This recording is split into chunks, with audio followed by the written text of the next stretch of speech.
Assalamualaikum warahmatullahi wabarakatuh. Pendidikan vokasi memegang peranan penting bagi pengembangan SDM Indonesia yang terampil di masa yang akan datang. Politik dan ekonomi di negara kita saat ini, bagaimana Pak? Apakah seburuk itu? Tuhan bukan orang Arab, apanya yang salah? Ada tendensius terhadap Pak Dudung. Orang-orang yang nggak suka sama Pak Dudung. Katanya rezim ini mengkriminalisasi ulama, mana? Apanya yang dikriminalisasi?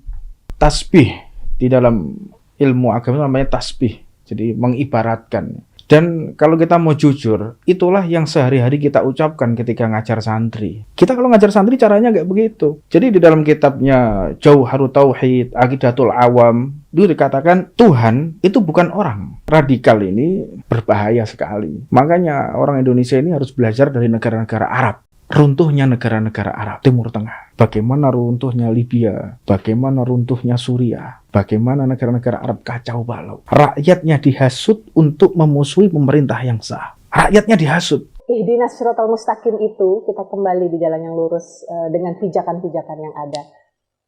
Ihdinas Shiratal Mustaqim itu menggambarkan tiga.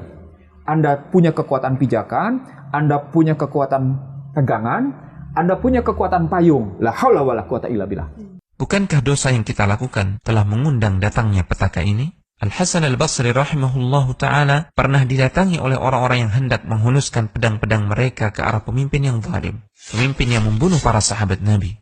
Mereka datang ingin mendapatkan legitimasi dari sang imam. Dan fatwanya bisa disebar ke seluruh penjuru negeri Islam. Akan tetapi beliau menjawab, La taf'al innakum min anfusikum utitum. Jangan kalian memberontak. Sesungguhnya dari diri-diri kalian sendiri, pemimpin-pemimpin itu didatangkan kepada kalian. Sebagaimana perkataan yang masyhur, sebagaimana keadaanmu, maka begitulah pemimpin yang diberikan untukmu.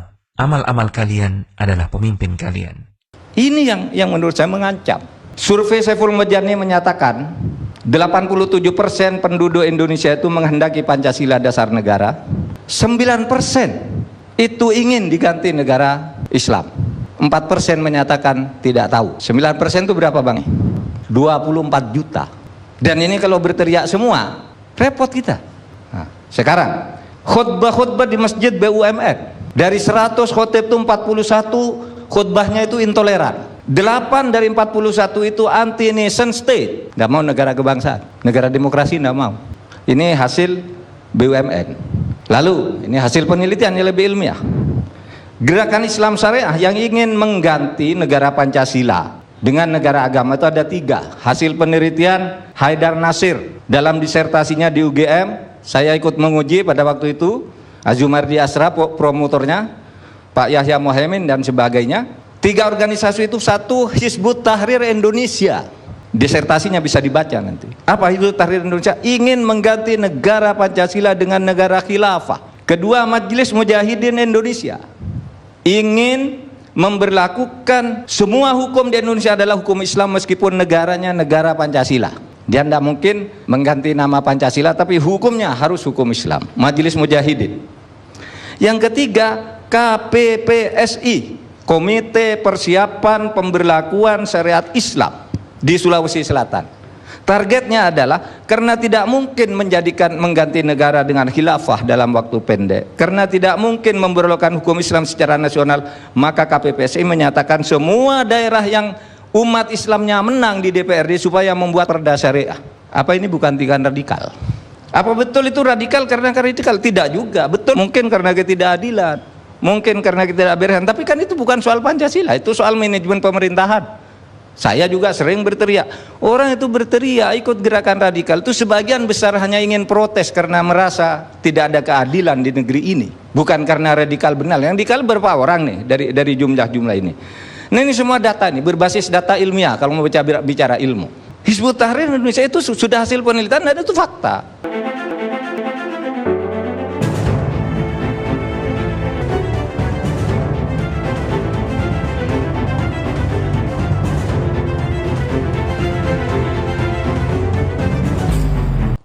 Kapitalisme mengkokohkan perbudakan modern. Kondisi negeri ini, kita mati di lumbung padi. Melihat banyak ketua-ketua partai yang justru ditangkap. Ketua partai masuk penjara karena korupsi. Partai Demokrat masuk penjara, Demokrat, partai PKS masuk penjara, partai P3 masuk, partai Golkar, semua itu satu persatu. Ketua partai itu ditangkap. Jadi itu merupakan satu kemajuan. Menurut saya atau bisa kemunduran. dilihat dari satu segi kemajuan, karena sekarang politikus pun ditangkap oleh KPK, menteri pun ditangkap. Tetapi bisa merupakan kesedihan juga. Ini sudah reformasi masih sampai ditangkap juga. Melihat banyak ketua-ketua partai yang justru ditangkap. Itu menyebabkan KPK jadi kelihatan seperti malaikat, yang lain kelihatan seperti iblis. Jadi siapa yang iblis? Bahwa fundamental kita memang selalu rapuh. Nah, kalau sumber kerapuhan itu adalah liberalisasi di bidang keuangan dan perdagangan. Apa itu? Undang-Undang Penanaman Modal, gitu ya, nomor 25 tahun 2007, dan Undang-Undang Lalu Lintas Devisa dan Sistem Pembayaran nomor 24 tahun 99. Ini sumber masalah. Bahasa sederhananya kalau kita ngelihat situasi Indonesia masuk ke dalam skenario pecah belah adu domba, baik pada internal dan eksternal. Itu makanya diadu-adu di sana sini. Ekonomi lah yang menentukan harkat martabat, betul. Sampai Rasulullah bilang, pergilah kamu pergi ke hutan sana, ikatlah kayu bakar dan jualah daripada tangan kamu di bawah. Artinya apa? Ekonomi adalah soal harkat martabat, dan the real content of dignity is religion. Uang yang bermain dalam persepsi diukur oleh sesuatu yang real, dan yang real itu adalah emas. Karin mohon undur diri. Subhanakallahumma wa bihamdika asyhadu an la ilaha illa anta astaghfiruka wa atubu ilaik. Billahi taufiq wal hidayah. Wassalamualaikum warahmatullahi wabarakatuh. Waalaikumsalam warahmatullahi wabarakatuh. Terima kasih. Wassalamualaikum warahmatullahi wabarakatuh.